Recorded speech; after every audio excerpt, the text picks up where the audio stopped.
earlier this week, Dame wasn't having the best of days.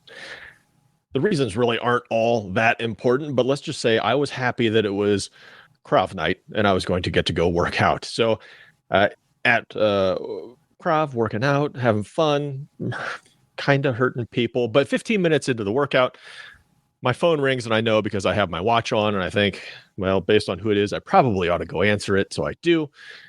And Mrs. Advice says, you need to go pick up one of your kids from practice. They're having an even worse day than you. All right. My immediate reaction was not one of grace or understanding. I'm not proud of it, but it wasn't. But thankfully, I had a 15-minute drive to pick up my child, and my attitude began to soften, thinking if they're having an even worse day than I am, something must have gone horribly wrong. Get to practice, and as I'm pulling in the parking lot, I get another call from Mrs. Advice saying, they don't want to talk about it. Don't ask them any questions. Just get them home to me as quick as you can. Okay. All right. I understand my orders at this point. Child gets in the car, reiterates that they don't want to talk about it, and we head home in silence. About halfway home, I think I have to do something. I am a parent. I need to try and make this better somehow. So my genius idea was ice cream. Ice cream makes everything better. So I look at my child and say, would you like to get some ice cream on the way home? Well, Mom said, I don't care what Mom said. We're going to make this decision on our own. Now, full disclosure, I had already checked with Mom and Mom gave us the thumbs up. So Tom Dunn didn't raise no fool. We stopped, get ice cream. And I can see a smile start to crack the sadness and pain on my child's face. And I'm feeling great. Like I did something really, really good as a parent. We continue to smile and enjoy the ice cream and joke and laugh a little bit on the way home. And we pull in the garage. The door flies open. Mom comes out, gives hugs to everyone. And we head in the house. And that's when I hear it. And I turn around, and in my sweet joy of having a smile on my child's face, I didn't pull in the garage far enough. And the garage door had slid down the back of our SUV. Which brings us to our first guessing game, our first ever guessing game of a cold open. Pete and Kristen, how much was the estimate to fix the damage on the back of our SUV? All right, no. I've been there. I've done actually everything you've just said. I've been a part of. And I also immediately thought ice cream is where he's going because this is what a dad does. Yeah. I'm thinking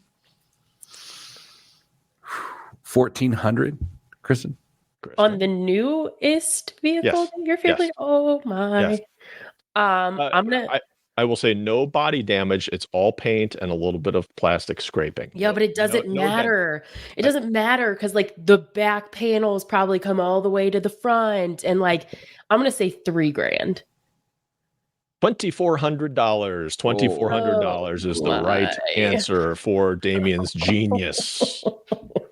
That is not where I thought that story was going. Welcome to Friday, everybody. I kept thinking that like the punchline to this was they got home and at school they found out they were lactose intolerant. Like that's where I thought this was going. Dame, I'm sorry that happened. New classic dad story. Yeah, love it. Kristen, welcome back to the living. Yes, I'm so thankful to be here. Yeah. You are what percent? We said. Better, maybe like 75%. Okay, 75%. Kristen also celebrated her 5-year anniversary at your money line this past week. So, Kristen, we have all worked together now for 5 years. Congratulations. Thank you. I was excited for this milestone. It felt like it took forever to get to, like, once I hit like 3.5, it feels like it took a lot longer to get like the back half of that 5 years. Welcome to the world of VC. Good, yeah. You get a trip, of course, for 5 years here at your money line. Did you say where you're going? Did you tell us? I did. So when I talked a few weeks ago about how we got tickets to the rodeo, I am spending the whole weekend at PBR for it's going to be in Indy in March. Great. Yeah. Rodeo's a good time. You know what? I should take my kids to that when it's here. You should. All right. Let's do a show. Unfortunately, Jeremiah, we've got to make it a fast show. So here we go. Dame has sent some questions through. We are going to hit the right buttons, and we're going to start the show in 3, 2, 1. This week on the Pete the Planner Show, we answer your money questions. Here's how the show works. You email us askpete@petetheplanner.com. That's askpete@petetheplanner.com, and here's what will happen. The three-headed monster of personal financial guidance will slay you with dragon's breath. I know, sorry. Kristen Elanius, Damian Dunn, Peter Dunn, no relation, join you here today. Hello, Dame. Good day. Kristen. Hello. Fantastic. All right. So the first question is, it comes to us and it is sort of short and sweet. Does it ever come to a point in time? Does it ever make sense for a person to not max out their employer-sponsored retirement plan, which what this year, Dame, is what, 22.5? What is it? Somewhere in that neighborhood. No one knows for sure. I do. It's 22.5. 22.5. Man, your boy kind of knew.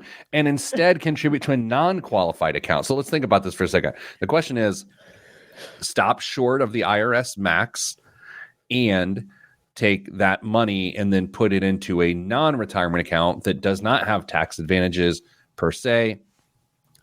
I mean, I'm going to toss it to the geniuses here, but of course there's always a circumstance of which something makes sense. Kristen, how do you begin to get your head around this? Is this a frequent thing that people should do, or what do you think? I mean, it's probably going to come as no surprise to anybody that I think it's personality dependent, but I would be very hypocritical if I said someone shouldn't do this because, gentlemen, this absolutely is part of my strategy. I don't max out. I don't max out my 401k, and I certainly invest in non-qualified accounts. Okay, before we dig deeper onto that, Dame, how do you want to initially weigh in here? I'm just taking notes to make sure that I keep that in my file for a future review with Kristen Elanius. All right. So, go ahead. I completely agree that, yes, it's situation dependent, but there are any number of scenarios where it would make sense to potentially not contribute to the employer workplace plan, even to the max at least, and contribute to a non-retirement account because there are so many things. Maybe you want to retire early and you need a bridge to get from your age to where you can access those funds penalty and or tax-free. And you just need some extra cash. You don't have the pension. You don't have anything else. So you decide you're going to set up your own little bridge to get there. And that's likely going to come in a non-qualified account. It feels like a blog post waiting to be written, right? It's the 5 circumstances in which this is true. Like I didn't think of the use cases either of you said. I thought of 2 other use cases. I thought of a pre-retiree who's got so much in non-qual already, and they are not yet 59 and a half, and they really need to improve their non-qualified access to money. I think of that circumstance. I think about someone saving for a down payment, which is sort of what we talked about here a little bit.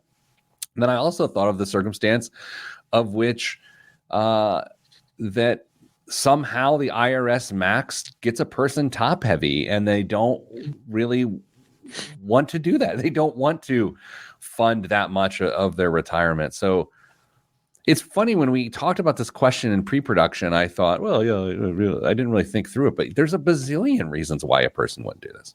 Yeah, if we had asked this question, 10 years ago, the answer could have been because somebody inherited a number of IRA accounts or 401k accounts from a parent, and they had their lifetime to take that money out in an RMD. That's not the case anymore. But if maybe you inherit one from your spouse, and the RMD rules are a little bit different than what they would be for a child or other relative at that point. So there's a number of situations where you could potentially have enough in a taxable retirement account that you can start to chase either maybe the Roth 401k version if you want to at work, or Yeah, get the match. I believe me, I'm not advocating for not getting the match because that's free money. I think you absolutely need to do that, but then start to shift your focus into other areas, which very likely are going to include non-qualified accounts. Kristen, don't you think this is all determined based on whether a person has really good financial goals or not? Because it's sort of hard to say, "Oh, I'm not going to max it out." Why not? Well, no particular reason. You need a reason. You actually need a reason. It needs to be part of a tactic. Yeah, 100%. And what I was kind of thinking through is like, is there a situation where I would argue against like a strategy that I personally am utilizing? And I would say, if you're someone who is maybe later in your career than I am, and you didn't begin your journey with qualified accounts as early as I did, right? The three of us, because we launched our careers in this space, we knew the importance of investing in qualified accounts from the jump. If someone didn't, and let's say they get started a decade or even 2 decades behind when the three of us did, and they're like, well, I'm not sure that I really want to max out my qualified accounts, then I'm like, ooh, maybe we should, maybe that is the place to start. I'm going through my own situation now in my head. And for me, I max out my qualified account from a tax sensitivity standpoint, right? Like for me, it just makes a lot of sense to do that. And I can figure out the non-qual part later, but I'm trying to bring my income down. I think that's the other aspect of this, because to answer it the way you originally answered it, Kristen, is to say there's going to be a finite amount of money that you're willing / able to set aside for the future, whether it's short or long term. And I think that is also saying you don't prioritize the tax consequences of doing so, and respectfully, right? Yeah, 100%. And I would also say that I tend to be, there's personal preference there as well. I tend to be someone who doesn't get supremely hung up in the tax arguments of Roth versus traditional, non-qualified versus qualified, just from a tax perspective. And I recognize that's because my situation is different than maybe the two of yours. That situation is different from maybe someone listening to the show. So it depends on where your priority is as far as the tax side of it as well, I think. Well, damn, I don't feel too differently about this conversation as I do about HSA contributions, right? It's like you could also say, well, yeah, I'm doing that for some level of an medical emergency fund for the future and the tax advantage, but maybe I'm doing something more short term and practical that is not putting money in an HSA. I mean, it's a similar idea. Yeah, I completely agree. I think maybe the takeaway from this conversation is going to end up being, have a plan. Be in tune. Whether you're working with a professional financial advisor on creating a short, mid, and long-term plan, or whether you're trying to DIY it, you need to be able to identify exactly what path you will try and take. Now, that path's going to change over the course of years. There's nothing we can do to change that. But have a plan and work towards it. Know how you're going to try and accomplish those goals. And sometimes it isn't the cookie cutter approach. A lot of times it's not going to be the cookie cutter approach, because we are all unique individuals with unique circumstances, and we have to come at it a different way to make sure that we can accomplish what we want to. I feel like I have a hot take bubbling. Who wants to catch it? Kristen, you haven't been here in a while. You're catching this one. Okay. So you hear all of these commercials from investment advisors to say, we don't give cookie cutter advice. We don't, your investments are personal. Yeah. Personalized investment portfolios. I think all of that is hot garbage. Yeah. But to Dame's point here, the strategy of how much to set aside into and what qualification status, that is wildly important. But the idea of well, your portfolio is personal and custom. It's like, well, that's dumb. That even makes sense. Is that a hot take, or is that actually real? I don't think it's a hot take. I think it's absolutely real. I think the three of us are on the same page about that. Dame, I'm just making sure that she's not agreeing for you, but you do agree. Yeah, now we're talking about asset location, tax location, things like that. But absolutely, this is a legit strategy to personalize your financial plan. Nothing drives me crazier than those commercials like, this is a custom portfolio. It's like, you don't need a custom portfolio. Close to no one. 5% of people, maybe. And even then, their custom portfolio causes so much more heartache than a non-custom one would. So let's do this. Let's everyone calm down. We take a break. Coming back after the break, we are going to talk about refinancing your mortgage. No, we're not. We're talking about paying more on your mortgage if it's a high interest rate. That's next on the Pete the Planner Show. I'm Pete the Planner. I forgot. No. Okay, guys, can I tell you a story? Please. I was in Lexington this week, Kentucky. Mm-hmm.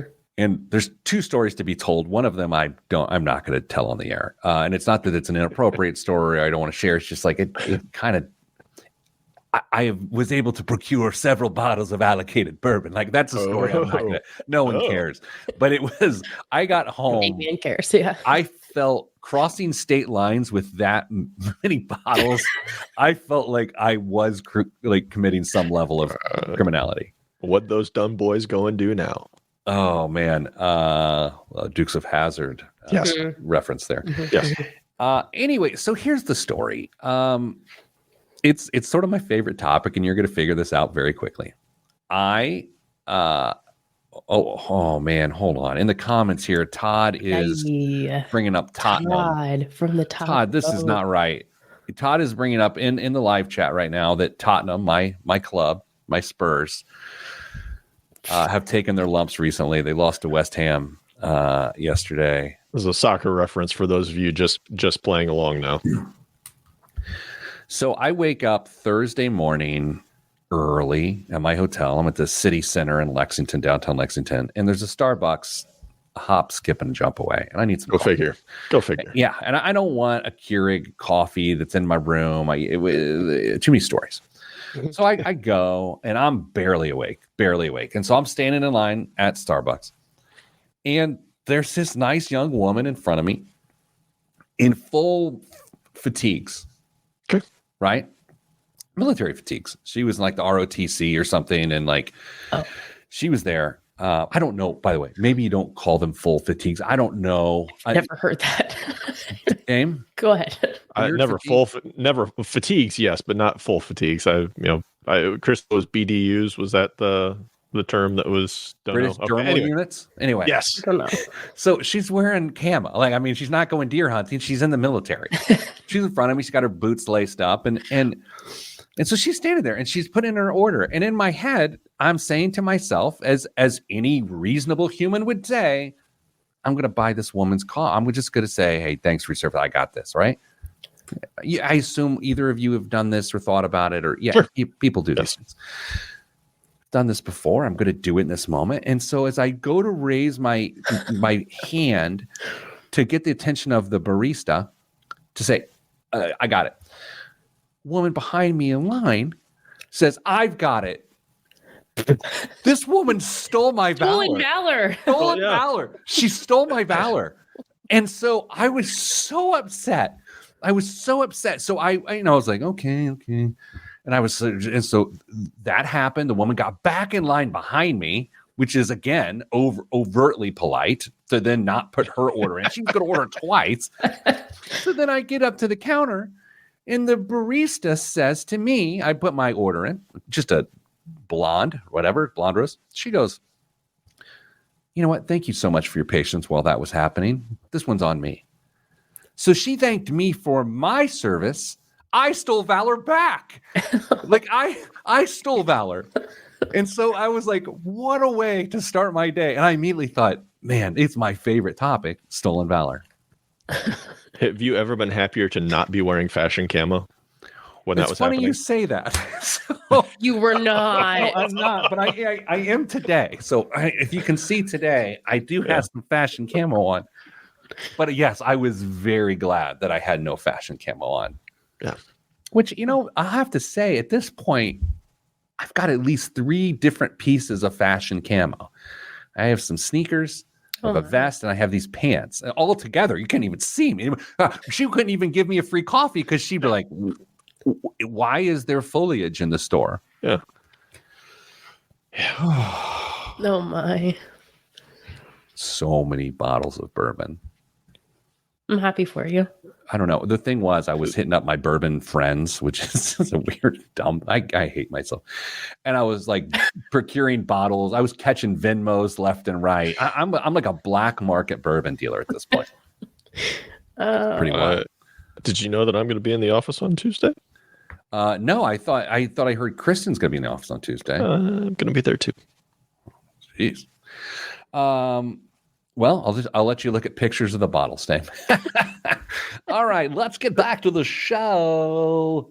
We got to keep it moving, Jeremiah. In 3, 2, 1. Back on the Pete the Planner show. Kristen, Dame, with interest rates as high as they are, and by interest rates, I mean all interest rates, specifically mortgage rates, should a person who's purchased a home in the last 12 months at higher interest rates, if they have extra money laying around, should they put that towards that high interest mortgage? And this is a point of distinction because here's what's I'm going to have to share some things about my financial life. Dame, I have a 2.5% mortgage, which everyone knows because I talk about it a lot. Yeah. But I pay at least $500 more a month on that mortgage but it's weird because I'm doing it as a part of a plan from a college funding cash flow standpoint. So it is part of my financial strategy, despite the fact that I'm getting rid of an amazing asset, which is a 2.5% mortgage. In this circumstance, we're saying the person probably has a 7% mortgage or something of the ilk. And should they get rid of it faster? So we will begin there, and I will hang up and listen. I like everything in finance. Unfortunately, the answer is it depends. Should we narrow the focus down so it's a little bit more narrow on what the options actually are, or maybe the circumstances are? Kristen, do you think that's fair? I think that's fair. Okay. So let's say the person's in their early 30s. In this case, they are doing okay with retirement savings, and they have one kid with one on the way. This is oddly specific. Very specific. They wear yellow shoes on a regular basis. They love ramen noodles. The fashion camo is their jam. I don't know. I'm just trying to figure this out so we can have a reasonable conversation around it, because we can play what ifs with scenarios like this forever.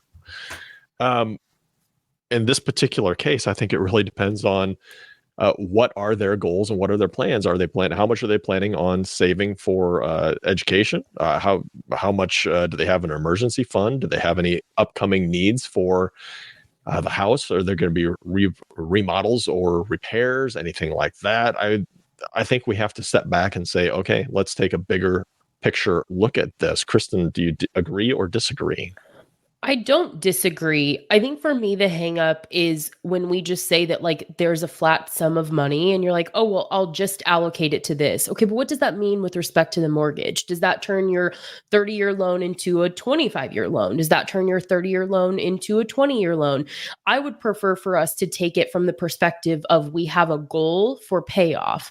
We want to turn our 30 into a 20 or our 30 into a 25. And that's going to take X dollars of the $500 in free cash flow we have available, versus just saying, hey, I have 500 and I'm just going to toss it at my mortgage, because before you know it, as your escrow increases, you don't really know what that means for the mortgage anyway. I would just prefer to go at it from that perspective. Yeah, because going from a 30 to a 27 or something like that by accident, just because you're throwing money at something, doesn't feel that appealing. It doesn't seem that practical. However, to your point, if it is plan driven, it is timing driven, I like it, because that's frankly what I am doing. It is time driven. I also got to think, with Dame's oddly specific example of whatever that person is. Change whatever you want. I don't care. I was just trying to have a conversation. No, it's hard not to argue that person should not just put money in savings. Like, I understand the nature of a 7% interest rate versus getting 5% in a Betterment account. But if they don't have a proper emergency fund with one kid and one kid on the way, man, that's going to haunt you for the first 14 years or the next 14 years of your life. Okay, so maybe the conversation becomes invest it or pay off the mortgage. Right now, invest it or pay off the mortgage. Kristen, do you want to add any more odd specifics to this? No, I don't think so. But so pause though, because Pete, I think you and I are a little bit biased because we both said like we prefer it to be this way because I know we all know because you've talked about it about like the goal with your mortgage, right? There's a specific goal that you want to be mortgage free. There's this date you want to be mortgage free by. For me, my 30 year, as far as I'm concerned, is 20 year, right?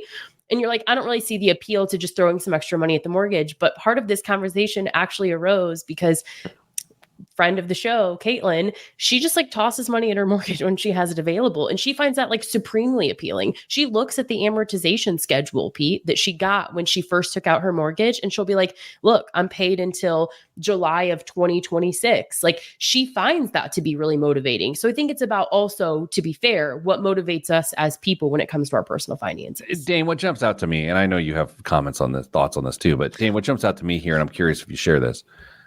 I wonder if this person pays their mortgage in person. Oh my. Well, no one does that. No, I do that. I'm going to do it next Friday. How many suckers do you take when you I don't. I do it through the drive-through. They give you suckers at the drive-through, Pete. No, I'm the sucker. I don't want I don't want your suck candy. You know, have you thought about this?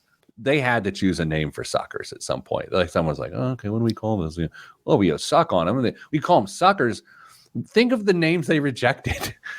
Like it was like, hey, I want some suck candy. Like no one, it's like it's a rejected candy title. Anyone? I mean, it could be. No? I mean, there's lollipops. I mean, you could go by the brand name. At least it's common in northern Indiana. Dum Dums, which are actually made in western Ohio. Maybe they've made their way down to Indianapolis area. But yeah, I mean, so you don't have to call them suckers. Just for some reason, that's what we all refer to them as. So, Dame, don't you? I mean, look, for this example, I have to think there's a better use of $500 than throwing. That's not to say throwing at your mortgage is a bad use. It's great. You're shifting your net worth. Beautiful. I love it. Mm-hmm. But there's got to be a better use, or at least a more strategic use.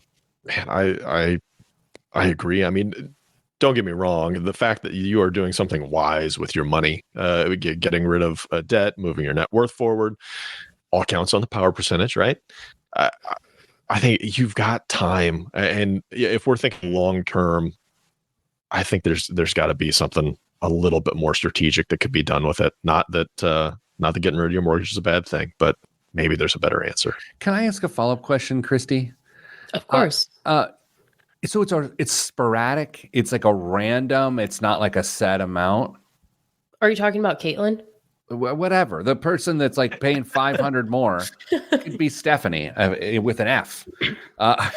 Like, because you can spell it a few different ways if you wanted to. When you name your child, you put it on the birth certificate. Anyway, like, is it $500 a month, or is it like I got an extra $500? I'm going to throw it at it. Like, what's the use case here? Well, I think that both yield kind of interesting like thoughts from me, because if you have an extra $500 a month and that is consistent, to me, there should be a purpose for it and it should be the same every month. If there is $500 in discretionary income in your budget, if it's the mortgage, if it's an investment account, 100%, if it's randomly $500, then you should leverage the idea of the next dollar, and you should know in advance when you have those discretionary dollars where to put your next dollar. I mean, I will say personally, again, because people love to hear about my situation. The last few pay periods, just by the nature of how payroll works, I have a little bit more cash flow. I just have just a little bit more cash flow, and I have been very specific with its use. By an allocated bourbon, no, by improving a savings account, like specifically a target I'm trying to hit. So I guess it's no different than that, Kristen. It sounds very similar to me. The next dollar. But you've been very conscious about that too. It's not something that you're passively doing. You are being very strategic and active about taking advantage of those little wins, those little variations in your income. Yeah, absolutely. Before we go to the break here, I have to say, there's nothing better if you've never experienced it than getting addicted to watching your savings account balance go up. Like logging in a lot to see it go up so much so that you'll make a transfer just to watch it go. All right. Coming up after the break, do young people struggle to save and invest? We'll find out next on the Pete the Planner Show. I'm Pete the Planner. I do that. Like I go in, I'll put like 25. I'll have like, I'll get it to round amounts. You know, it's like whatever, 77. I'm like, here goes $23, mamma jamma. It goes in. Feel great. That's so relatable because I'm about to hit a milestone that I've been waiting on in one of my accounts. And every day I log in and I'm like, getting closer. Just transfer money, Kristen. I don't know. I'm a financial expert. Just transfer it. No. We have goals. There's strategy. It'll get there. Now, there's some rules, Dame, next year about Venmo. Like you got to report all your Venmo. So I was sneaking in some Venmo transactions this week buying bourbon for people down in Kentucky. I feel like, am I going to get flagged by the Venmo? I think they actually just announced that they're going to push that off for another year. Shocking. Jeez. I'll say this. I plopped those bottles down in front of Chad yesterday when I got back to the office, and I've never seen a happier man. I can imagine. He was so excited. Lots of rye. No, I'm the rye guy. He's the bourbon. But I'll say this. I feel like his wife might be very angry at me at this point because it was bad peer pressure. Yeah, I can turn this into evil. You know what I mean? Oh, I know. Oh, I know. My stomach's growling. You guys want to hear it, Mike? No. Oh, okay. Never mind. Let's keep it moving. Anybody? Keep it moving. You've got a heart out, Pete. Okay. 3, 2, 1. Back on the Pete the Planner Show. You know, there's this idea that it is harder for younger people, younger than me, which is not hard. Yeah. Young people, young generations to save and budget money. So is this a perception? Is this a reality? Kristen apparently has a big, spicy hot take on this as to why it is harder for the younger generations to save and budget money. As a point of reference, Kristen. Nah. Yeah. Are you a younger? Than the two of you? Yes. Well, no, but as we're looking, it's like the younger generations. Like, where are you going? I mean, yeah, you're younger. I would say yeah. I mean, I'm a young millennial, so we're often the ones that people blame. Blame? Who's blaming anyone? When you see headlines about millennials this, millennials that, it's me. That was a thing for like millennials for a long time. It was like pre-COVID, everything was millennials' fault. Yes. It was great. What do we call the youngs now? Like, what are they, Gen Z? Gen Z. Yeah. And are they getting blamed for stuff too? I think the millennials blame Gen Z for stuff. I think that's just the nature of how this goes. It all rolls downhill, Pete. Yeah. The older I get, the less likely, I should say, I feel like I'm blaming anyone for anything. I'm just like trying to deal with my own stuff. But I do remember being in my 30s just wanting to blame all the 20s. There was a nice little trend on TikTok for a while about why you shouldn't mess with Gen X people because of how they were raised. That's right. And how it has completely changed since that generation. All right. So, Kristen, what's your spicy hot take about the youngs? Come on, don't set me up to fail like that. I don't have a spicy hot take. I just think that by the nature of the way that we structure, or ideally we would structure a financial life, I don't want to speak for the two of you, but I want to kind of establish a baseline, which is that our goal is to improve our financial stability and our financial confidence over the course of our financial lives. There might be some ebbs and flows, but like it should be, we're climbing, right? You're saying our, are you talking our as in the three-headed monster here? Or are you talking about our as you're representing the youngs? What is our? No, as individual people. Yeah. Like our goal for people is as they age to have more financial stability and more financial confidence, and for that to continue to climb and climb. Yes? Yes. For sure. Okay, so I would also say that we live in a society that more than ever you can pay for convenience and you can pay for things that make your daily life easier. It's more common than ever to have someone to come in and maybe like clean your home, DoorDash, like, I mean, you name it, but the conveniences of life are more than they've ever been. Yes? Yes. For sure. Okay. So my thought is that something that may feel like a disconnect generationally is that if the two of you think about your financial stability and confidence 10 years ago, 15 years ago, I won't call out your ages, it would have been, if we think about financial stability and confidence, it would have been more difficult for you to pay for the conveniences of the world that we are living in that do make your lives easier, just because you hadn't yet built that stability and confidence. Is that fair? That was less faux show. I mean, this is like, you didn't have robots to pay back then. No, It's like, no, but I'm just saying that me naturally living, oh my, Sorry. me being younger than the two of you, it is just expected that my stability and confidence is less than, because I've just not had as many years to flex that muscle, to work on that. It takes time. We talk about that on the show all the time, how important it is to invest early, invest aggressively, start with good financial habits. And so if we're thinking about like, just say like me versus the two of you, it would just be expected that there wouldn't be as much available for me when it comes to, like, again, we'll talk about the convenience of life. And I think those things are what gets people in a lot of trouble when it comes to budgeting and saving. So are we saying that the youngs are just going to be a bunch of financial late bloomers? I don't know what the result of that is. I'm just saying that, like, why is it harder to save money? And I think that it's not super easy to have empathy for that if you're someone who is more stable and more confident when it comes to your personal finances than someone who is just naturally less so. Probably not by any fault of their own. They're just younger. Well, a couple thoughts. Number one, I don't feel accusatory towards the youngs about this. Like, I'm not weighing in as they don't save money. I don't feel one way or the other about that. So I'm trying to understand what you're saying here.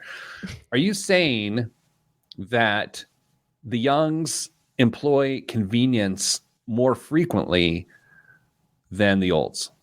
Yes. And I think that the youngs by nature are less likely to be able to objectively afford to do that. Yeah, I agree with that. Dame? Pete, do you remember going over to Grandpa and Grandma's house when you were like 5, 6 years old? Mm-hmm. There was probably one car in the driveway. There was probably one silver station wagon. one TV, console TV in the house, I'm guessing. Yeah, it was in the Four Seasons room. Console record player / stereo, perhaps. Radio to listen to Billy Graham. Billy Graham. Okay, yeah. That'll work. Probably a very maybe a 2-bedroom house, 1 bedroom, 1 bath, 2 bedroom, 1.5 bath. It was small. There was 8 kids there, but yeah, there was not a lot of bedrooms. Living a middle class life. Yeah. I think about how much that has changed, how much we have complicated things, and what is considered standard operating procedure for us at our point in life. And I've said frequently that one of the biggest challenges people graduating from college have is not trying to step right into the lifestyle that their parents, that they grew up with their parents, because they cannot afford it. And they don't know any other way, because that's all they've known. So they can't go back and just live in a 2-bedroom, 1-bath house with very limited technology or whatever it is, because we've just decided that all of this is standard operating procedure and it has to be part of our life. And it is expensive, and it is going to be very, very hard to be able to try and cordon off cash out of your income when you've got student loans, you've got a million different payments and tons of subscriptions. The deck is stacked against you socially. Now, I'm not saying you can't do this, but socially, the expectations are you're going to have all of these things, and it is nearly impossible to pull it off. You have to stand against the crowd to be able to get ahead right now. So, old guy take alert, by the way. So it's, oh, that's the alert siren. An old tired siren. Yes. I feel as though the downfall to this direction started with the show MTV Cribs. Because the second influential people or popular or appealing people showed you what they have and what they're doing, then that led to this social media wanting, right? It led to influencers saying, look what I have and you can have it too. And I think that sort of sent consumerism off kilter. I say that observationally, not judgmentally. Like what I'm not saying is that's dumb. I'm not saying that. I don't really care. I don't feel that way. But I am saying that observationally, I do believe that what has happened. And I see it with my own young teens of the things they want and how they are influenced by the media they consume. Yeah, I think both things can be true. I think it can be harder than it's ever been to save money because of the type of world we live in, but we can also be better stewards of our own dollar. So I think leaning into being a little bit more aware is something that we collectively need to do a better job of. I think I'm just going to be Amish. Can you just choose to be Amish? That's a fair question. Can you join? That's a great question. I know there's been like shows where like I think Coolio at one point went and lived an Amish lifestyle or something. May he rest in peace. Yes.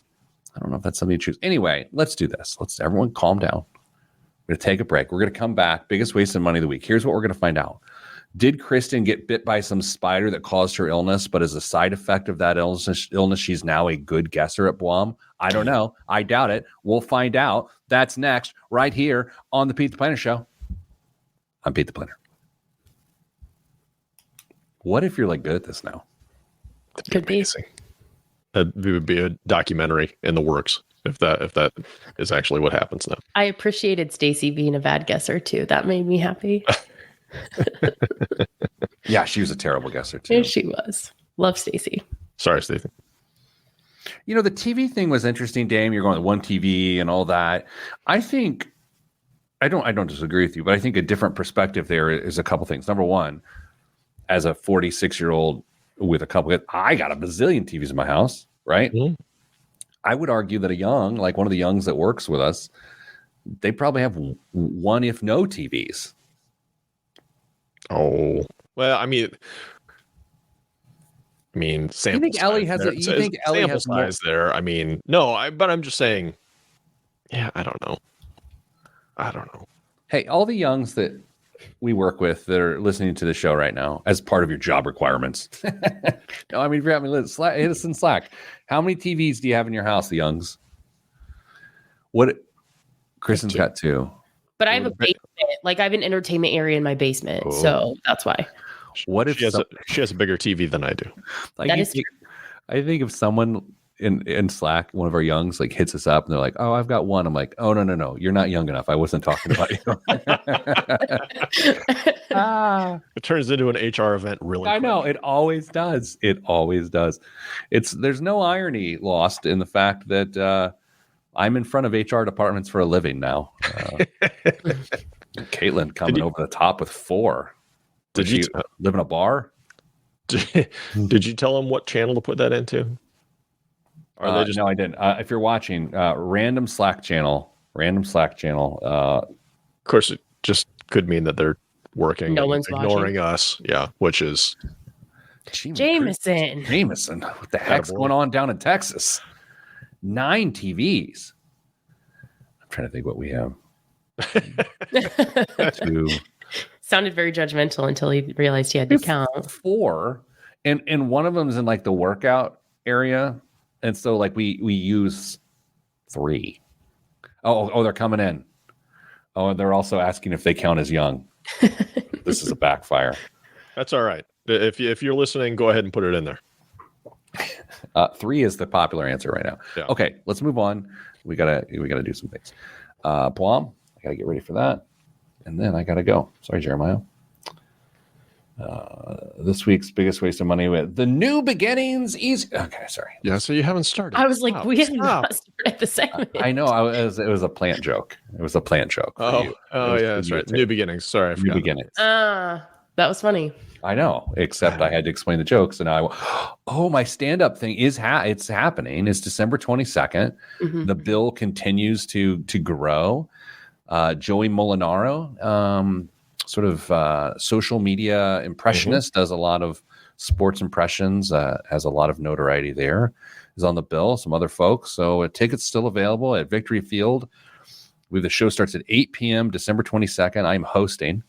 So that means I'm going to have some bits. I was trying out some of my bits, comedy bits, if you will, with Mrs. Planner.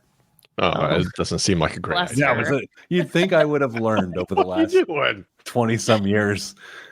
She at one point she's like, so what part of what you just said is the joke? And I was like, okay, let me have a workshop this with somebody else. Is Danny the headliner? Is he the official? I don't know. headliner? I haven't talked to him in a while, so I gotta call him this weekend. He's on LA time, so he's always like calling me. He's like at weird times, and I'm like, I'm being a father right now, or I'm working at my job. All right, we got to get going. 3, 2, 1. This week's biggest waste of money of the week, right here on the Pete the Planner Show, is the London sock company, the GOAT set, paying homage. Timeout. Can I get timeout? Granted. Sorry, my fault. My fault. Granted. Do you go homage? You don't go homage, right? Mm-mm. How about homage? Oh, Such fancy. man. Paying homage to boxing legend Muhammad Ali, the London sock company, the GOAT, will give you the confidence to knock out the workday. The limited edition set includes 3 pairs of socks featuring the greatest iconic silhouette stitched in gold. Finely knitted and hand finished, the brand's signature stretch fit cotton blend will have your feet floating like a butterfly, while their sharp appearance keeps your style a stinging like a bee. I actually appreciate the copy. Okay, so for those, we're talking dress socks. There's 3 pairs of dress socks.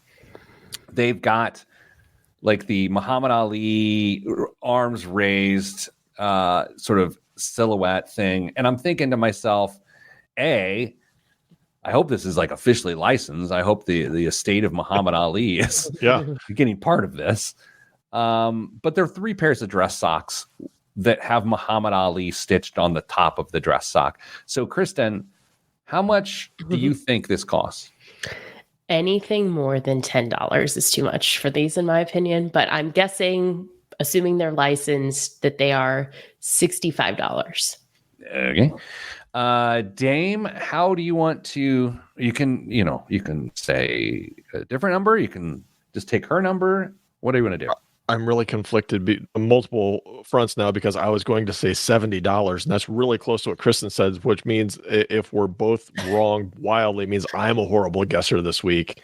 So I'll go ahead and do the standard rule. Basically, at least double whatever Kristen says, and I'll say $130. What if I told you that these cost $72? You blew it. You absolutely blew it. You talked yourself right out of that one, man. That would have been the greatest snake job of all time. I was right on the money, and I'm so disappointed in you. Your whole family is disappointed in you. It was Price is Right rules. You should have just said $66. Kristen, there's something you and I were going to have to talk about off the air anyway, so we might as well talk about it now. Oh, okay.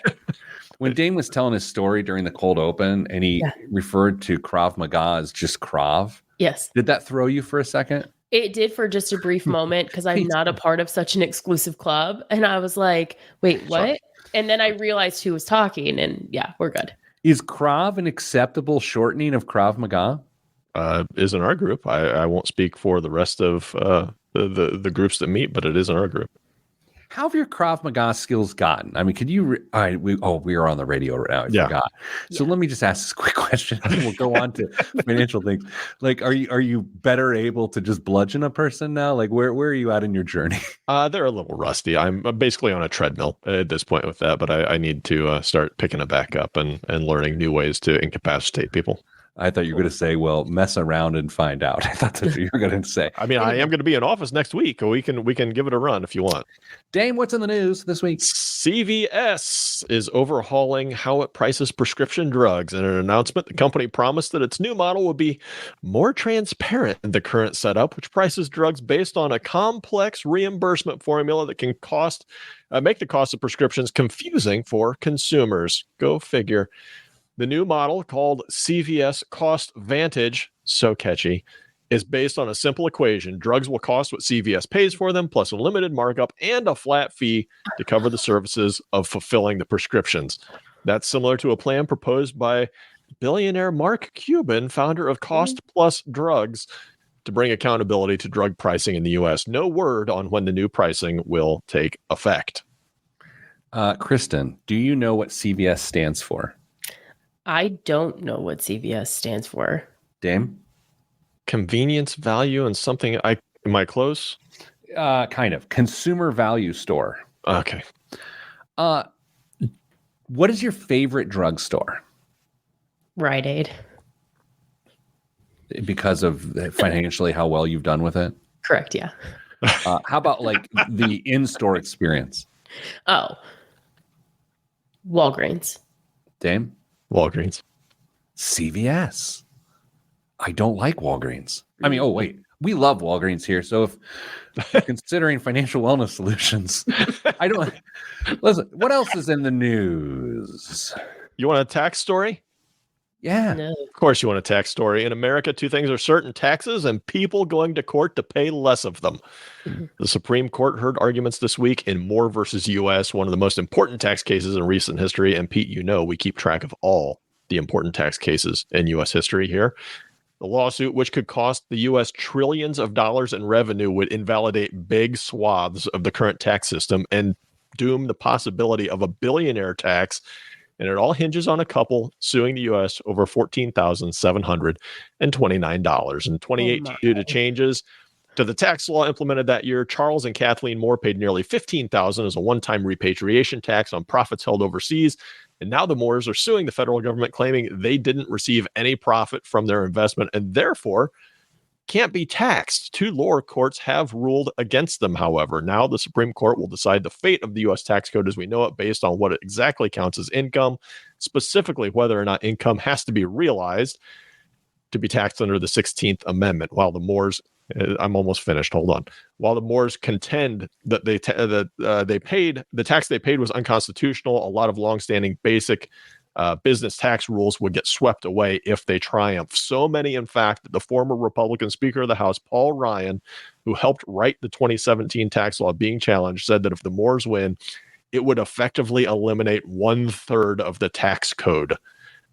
Experts worry beyond upending the system and costing the U.S. tax dollars. A decision in favor of the Moores would also open the government to more litigation and cost them, the U.S., up to $340 billion in tax revenue over the next decade. Over in the West Wing, President Biden favors a so-called billionaires minimum tax to help lessen the federal deficit. But if SCOTUS rules for the Moores, any proposed tax on unrealized capital gains, which are investments that make billionaires, would be impossible. Looking ahead, the court will deliver the decision this summer, right as the presidential election is heating up. There could be major changes in U.S. tax code coming very soon. Wow. My only thought there is I saw the billionaire tax proposal thing last week, earlier this week. I don't really care about that. Like, I'm not a billionaire or even close, but it just seems a little weird if like there's just like a billionaire tax. Like that just seems strange to me, but I don't feel adamant about that. It's a simple feeling. Can I say something? No. Go ahead. Okay. Yeah, go ahead. Please do. Could we just, maybe this is too simplistic and maybe the bar is just too high, but could we just like catch up on the backlog of tax returns? Could we just like start there or? Seems unlikely. I mean, they did hire 80,000 new employees in the IRS, and supposedly that was one of the big reasons was to get caught up. But I thought that was struck down in the budget negotiations. No, I think they got their hires. I think. I disagree. I mean, look, I'm usually wrong. I think we all know this, but I think that got cut. Lovely. Mrs. Advice, if you were listening, go ahead and send me whether or not that made it through, because she would be the definitive resource on this answer.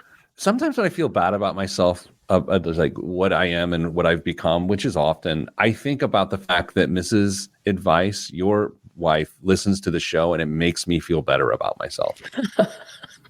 I find her to be a really substantive person. And the idea that she listens, whether it's to load up on ammunition to mock you later, or she finds entertainment or value in the show, makes me feel good. Well, then I won't tell you that she doesn't listen very often. Exactly. That's what Yeah. that's why I feel the way I feel. All right. Very good. Enough of this.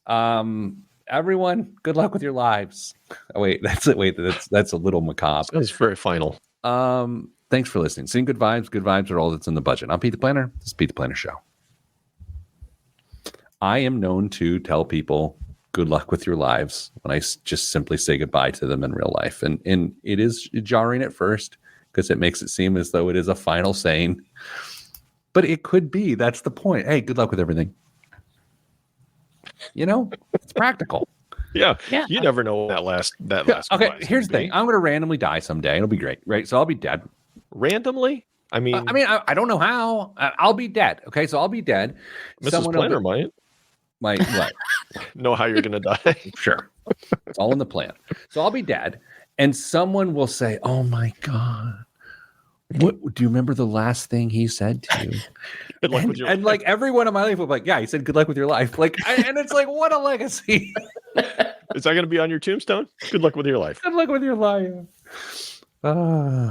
It's kind of true. Do you ever think about like what? Never mind. I gotta go. Kristen, I'm glad you're not dead. Thank you. Me too. Dame, I feel that way about you too, but it didn't feel like there was any imminent death threats to you in the last couple of weeks. I understand. So I'm glad you're not dead. Everyone else, good luck with your lives and stay getting money.